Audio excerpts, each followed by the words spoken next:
Pierre Maunoir sollicite les médias quand il comprend que le petit monde auxerrois ne se mobilisera pas pour les jeunes disparus. En 1996, l'émission de télévision « Perdu de vue » de Jacques Pradel se saisit de l'affaire et, à force de persévérance, réussit à établir la matérialité des disparitions et surtout à mettre en évidence le lien avec Émile Louis. C'est un véritable tournant dans l'enquête. L'affaire bascule grâce au fameux rapport Jambert qui refait surface 10 ans après. La presse commence à s'emballer quand des avocats soucieux de justice entrent en scène. La mobilisation de la justice tarde, invoquant l'archéologie des faits. Mais l'instruction finit par démarrer. Enfin. Vous écoutez La conspiration du silence, épisode 8, Révélation, première partie.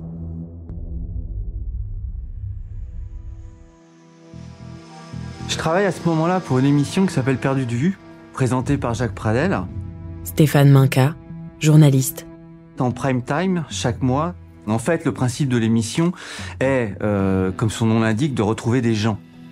La seule méthode pour sortir cette affaire, c'était de dire « on ne sait pas où on cherche ». Pierre Maunoir, président de l'association de défense des handicapés de Lyon. Donc j'envoie un courrier à l'émission de Pradel. Perdu de vue, c'est une émission qui est très très suivie dans toute la France. Didier Seban, avocat. Permet à l'époque qu'il y ait beaucoup de témoignages qui remontent. On est à 8 à 10 millions de téléspectateurs à chaque fois. Même s'il y avait finalement un côté service public, en réalité la façon dont on la fabriquait, avec beaucoup de larmes, beaucoup de pleurs, la moindre des choses, c'est de dire qu'on n'avait pas très bonne presse à l'époque. On fixe un rendez-vous, on a des échanges téléphoniques avec le journaliste qui enquêtait, Stéphane Minca. On a des échanges et il annule le rendez-vous. Pierre Maunoir, il a 42 ans à l'époque. Il est représentant de commerce. Il vit dans Lyon. Je connais pas grand-chose de lui à ce moment-là. C'est juste un type un peu insistant au téléphone. Faut bien comprendre que dans l'émission, on avait mis des barrières et on ne pouvait pas recevoir les gens comme ça. On pouvait avoir 1500 à 2000 demandes de recherche par mois. Donc c'était gigantesque. On est le 11 septembre 95, Pierre Maunoir appelle de nouveau en disant « Écoutez, je suis à Paris actuellement, du coup, est-ce que vous pouvez me recevoir ?»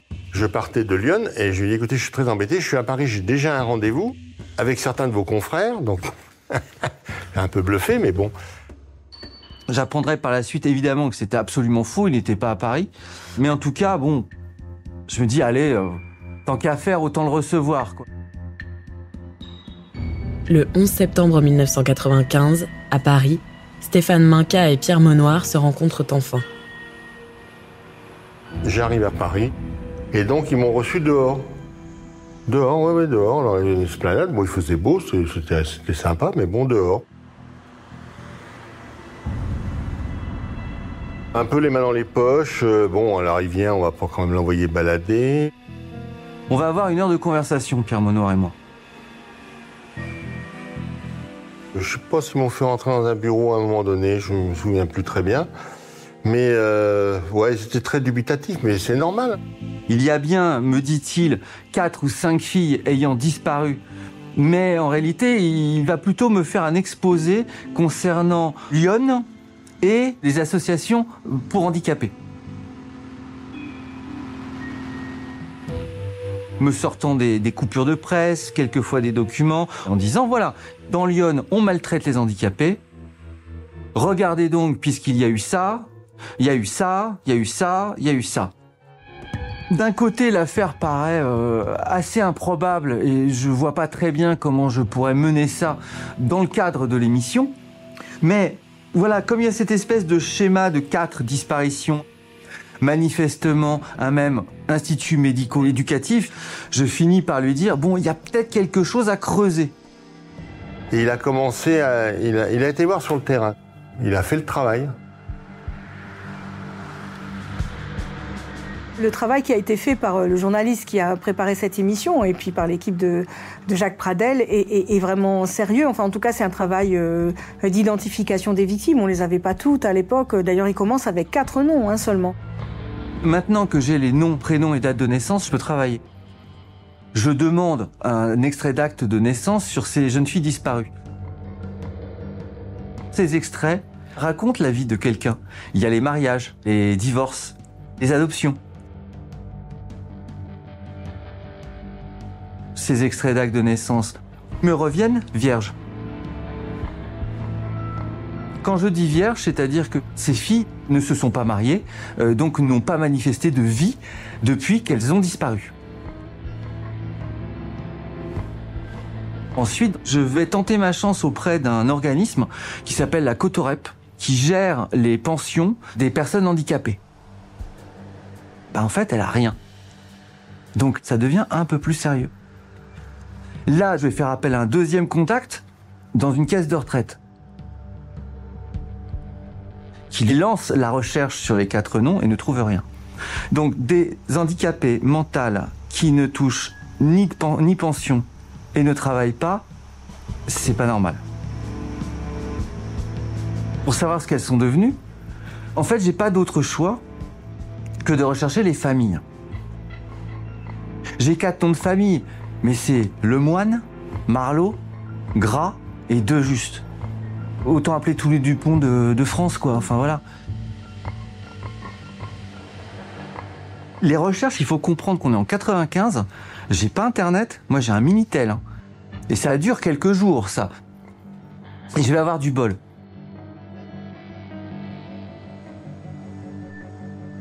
Je me souviens que c'était en Côte d'Or, pas très très loin de Dijon, quand j'appelle une Gisèle Gras et je lui demande « Est-ce que vous connaissez, est-ce que vous avez une Chantal ?» Oui, c'est ma fille. C'est la première fois que je chope quelqu'un de la famille. Donc pour moi, c'est extrêmement important. Je vais lui téléphoner, je vais aller la voir. Je vais essayer de faire naître un lien de confiance pour qu'elle me raconte toute sa vie. C'est pas facile pour elle de me raconter parce que Gisèle, elle aussi, est handicapée mentale. Elle a pas eu une vie facile. Elle a vécu beaucoup à Paris. Elle a eu beaucoup d'amour, souvent malheureux, qui l'ont amenée à abandonner sa fille un peu plus qu'elle l'aurait voulu. Si bien que Chantal est placée définitivement à partir de ses 14 ans dans une famille d'accueil. Et un soir, elle s'est évaporée. On sent cette femme totalement accablée, qui n'a jamais revu sa fille, qui quelque part en porte la faute. Donc il faut que je continue dans cette direction. Il faut que je retrouve les autres familles afin de pouvoir établir la matérialité de ces disparitions. On doit être mi-octobre 1995. Je vais retrouver une sœur de Juste. Je me souviens qu'elle était terrorisée devant la caméra. Mais je lui dis, mais il faut témoigner. Ce qui est assez terrible dans les familles, c'est que très vite, on est confronté à ce qu'on appelait à l'époque un peu le quart-monde. C'est pas facile et c'est vrai que j'ai une gêne parce que je représente moi le bling, le fric et j'arrive aussi pour me servir d'eux. Alors en réalité ça a été un vrai échange parce que on leur a permis de mettre un sens sur la disparition de leurs proches. En même temps que je mène cette enquête autour des familles et des disparus, je contacte bien évidemment les institutions. Donc je vais contacter la page.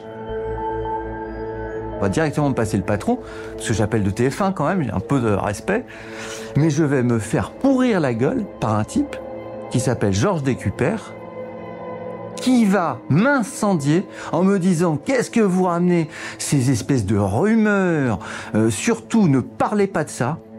C'est un type hyper énervé que j'ai au téléphone. Et il va finir en fait par me dire « De toute façon, ces filles n'ont jamais disparu. Tentez de le prouver. » Mais c'est exactement ce qu'on va faire. Je vais continuer à faire des allers-retours en fait avec les familles des victimes. C'est en travaillant surtout la mémoire de Gisèle Gras que petit à petit, je vais avoir de plus en plus d'éléments et je vais avoir un élément déterminant.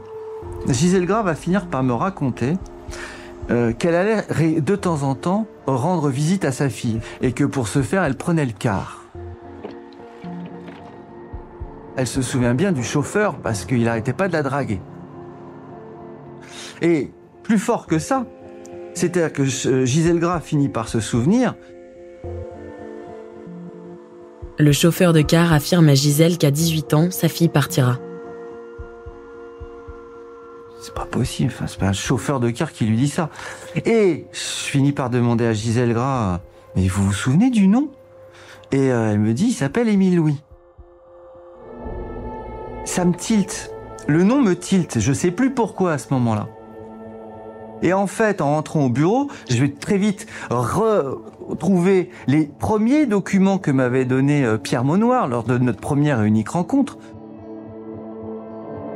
Il y a un papier de 81 ou 82 sur Émile Louis. Lyonne républicaine, l'Émile Louis, février peut-être 81, arrestation du chauffeur de car pour attouchement sur mineur. Et en fait, l'affaire va totalement basculer quand je vais appeler la gendarmerie. Le lieutenant-colonel qui dirige le truc me prend au téléphone très aimablement. Moi, dans un premier temps, je lui demande sur le nom des disparus. Gras, Marlot, Lemoine. Il a rien. Et là, je dis, bon, écoutez, mon lieutenant, je suis tombé sur un nom, là, Émile Louis. Ça vous dit quelque chose? Et le type, extrêmement sympa, me dit, écoutez, je vais poser la question. Et il me rappelle, 2 ou 3 jours plus tard, en me disant, effectivement, les filles, j'ai rien. Mais on a un dossier concernant Émile Louis, ce qui est une enquête préliminaire qui le concerne. Et le type va prendre 1 heure de son temps pour me lire une 15aine de pages que je vais recopier, mais comme un fou, quoi. J'apprends qu'il y a un type qui s'appelle Jean-Bert et qui, 10 ans avant moi, a fait l'enquête, quoi. Je vais vraiment ressortir sonner parce que moi, je pars avec 4 et on arrive à un nombre de 7 disparitions de jeunes filles ayant toutes transité à un moment ou à un autre par l'Institut médico-éducatif d'Auxerre entre 77 et 1980. C'est un truc de dingue.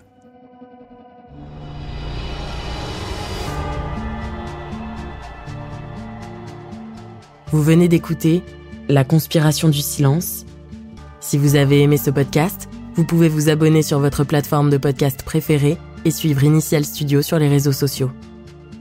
La conspiration du silence est un podcast coproduit par Initial Studio et Amda Productions, adapté de la série documentaire éponyme, coproduite par Amda Productions et France Télévisions. Cet épisode a été écrit et réalisé par Vincent Hérissé et Thierry Fournet. Production exécutive du podcast, Initial Studio. Production éditoriale, Sarah Koskiewicz et Astrid Verdun, assistées de Cypriane Ligère. Montage, Johanna Lalonde, avec la voix d'Alix Martineau.